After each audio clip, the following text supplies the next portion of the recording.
The National Swine Registry is a global leader in swine pedigree services, documented swine genetics, marketing, and education outreach. The NSR prides itself on enhancing the value of pedigreed swine, maintaining breed integrity, providing member education, as well as youth development experiences. Now today, let's focus on education outreach and develop a plan to achieve the highest level of success for your business.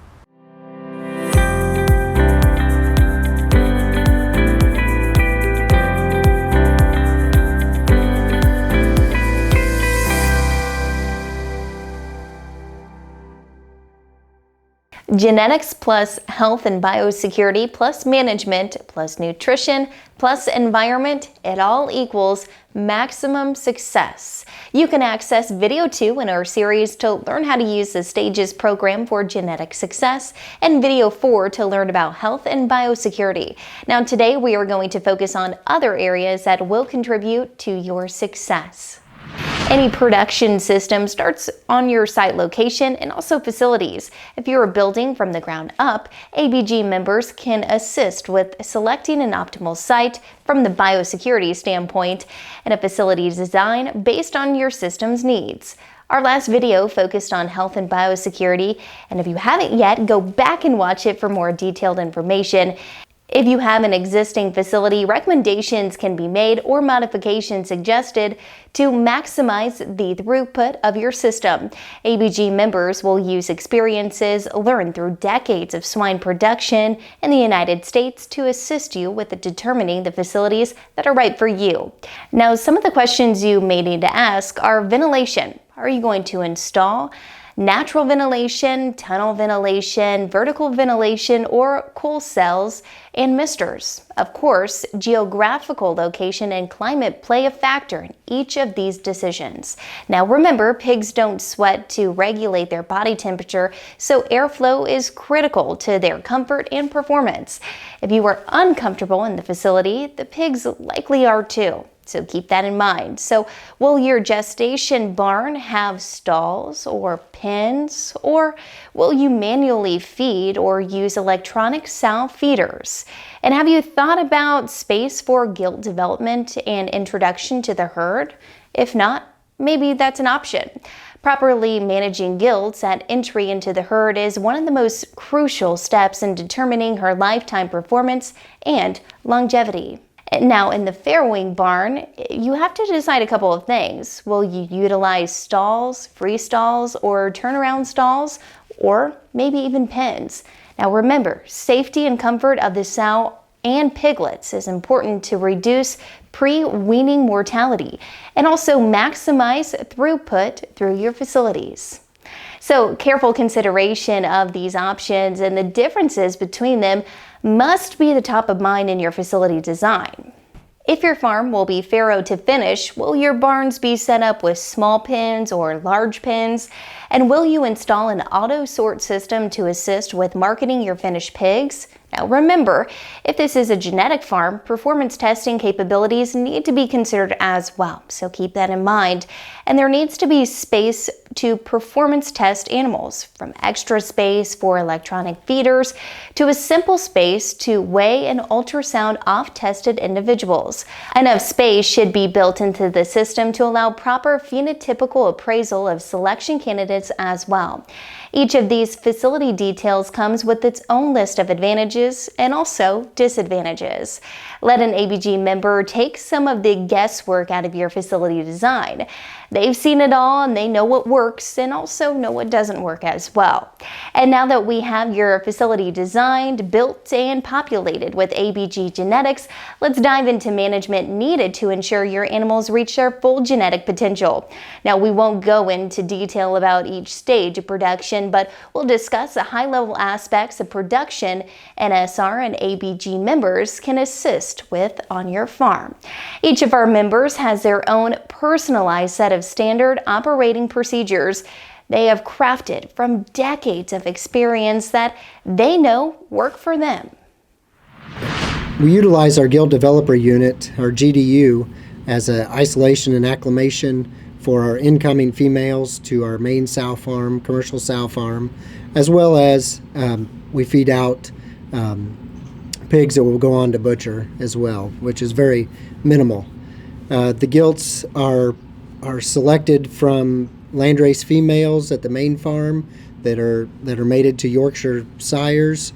So we have a true F1 cross, and then these gilts are taken from the main sow farm at weaning age at approximately 21 days, and then they're put into the nursery unit at this gilt developer unit. From there, they're utilized in that gilt developer, or all the way from the nursery stage all the way up to about 6.5 to 7 months of age, where they are vaccinated, up to our vets' recommendations for getting those up to the standard of vaccinations, and then acclimated to. We have a row of gestation stalls that we put our cull sows in that are taken once again from the main sow unit, and then they have nose-to-nose contact with those growing gilts. That way they're up to date with everything as they get prepared to enter the breeding herd at about 6.5 to 7 months of age, and then they're brought back to the main sow farm to prepare for breeding. The first area of focus is gilt development. As we said before, proper gilt development and acclimation is key to the lifetime performance and longevity of sows in your herd. Raising and treating your replacement gilts like the valuable assets they are is paramount. The key highlights of gilt development are boar exposure as they reach sexual maturity, recording when they come in heat the first time, acclimating them to the health status of the sow herd. This can include natural exposure to cull sows or introducing them to the sow herd vaccination program. Make sound selection decisions, both genetic and phenotypic, and move them into the gilt pool. One key metric is to breed gilts at least their second confirmed heat cycle and approximately 300 pounds, or 136 kilograms. If either of those two metrics hasn't been achieved, wait to breed replacement gilts. To have breeding success, heat detection and breeding must be done every day. Proper heat detection and mating with good quality semen will maximize your success. Now, since we've just discussed breeding gilts, we'll spend a little time discussing breeding your sows back after weaning. Most of your sows should come back into heat about 4 to 7 days after weaning. And during this time, they need extra feed and daily boar exposure. These two items are key in reducing your non-productive sow days. And any day a sow is not gestating or nursing, a litter costs you money. Managing females in gestation is the next step in that flow. Pregnant sows and gilts need proper nutrition to maintain pregnancy, with a rotation design to be filling, but not to make her too skinny or too fat in that process. The feed must also contain all the nutrients vital to a litter she is supporting. Now, we want sows going into the farrowing house to be optimal body condition. Thin sows will lose too much condition during the lactation, and over-conditioned sows will generally have reduced appetite, both scenarios leading to decreased milk production and longer rebred interval after weaning. Now, females should be in the farrowing house 3 to 5 days prior to their due date. This ensures they have time to acclimate to the environment, and gilts need more time than sows. Once the sows farrow, piglets' care become top priority. However, that does not mean we ignore the sows. The simplest way to take care of pigs is to take care of the sows and allow her to take care of the pigs. Make sure the sow is comfortable and has access to feed and clean water at all times, and then pay close attention to feed and water intake. These can be first signs a sow is uncomfortable or maybe feeling sick. It's also necessary to closely monitor the pigs. Their behavior can tell if they are uncomfortable, hot, cold, or even sick, and allow you to quickly intervene with additional care. Careful observation and attention to detail is key in success in the farrowing house. The nursery and finishing phase of your herd are typically operated in a similar fashion, the main difference being the extra care and attention required for newly weaned pigs. Proper observation to ensure pigs are comfortable and healthy and eating dry feed with access to fresh water is critical. Pigs that are chilled, overheated, or off feed will not perform to their utmost potential. Once pigs are moved to the finishing facility, continued daily observation is critical. Now, careful inspection for animals off feed, lethargic, or injured must be done daily. Every intervention for any illness or injury is the best way to limit the spread of the disease. On most farms, the boar stud is either off-site or separated from the sow farm from the same site. Regardless of the location, management of boars in your stud is crucial to your sow herd success. Now, just like replacement gilts, replacement boars should be carefully selected based on genetics and phenotype, tested to ensure they don't bring unwanted diseases into the stud, and then acclimated to the health status of the stud. Temperature is critical in a boar stud. Overheating has severe detrimental effects of semen quality. Close attention must be paid to semen quality. This single product can determine the success or failure of your sow herd. Strict standards must be enforced to send the highest quality of semen to the sow farm to ensure the reproductive performance on the farm is not impeded by the semen quality. One aspect we've touched on briefly but not in detail is nutrition. And we're not going to go into detail here either, but the important key to success with nutrition is this. Each phase of production demands different nutritional requirements. Nursery pigs, finishing pigs, sows, and boars are all at different stages in their life cycle, and their nutrition should be adjusted accordingly to that. So consult with a trained nutritionalist to develop a comprehensive feeding management plan for your herd.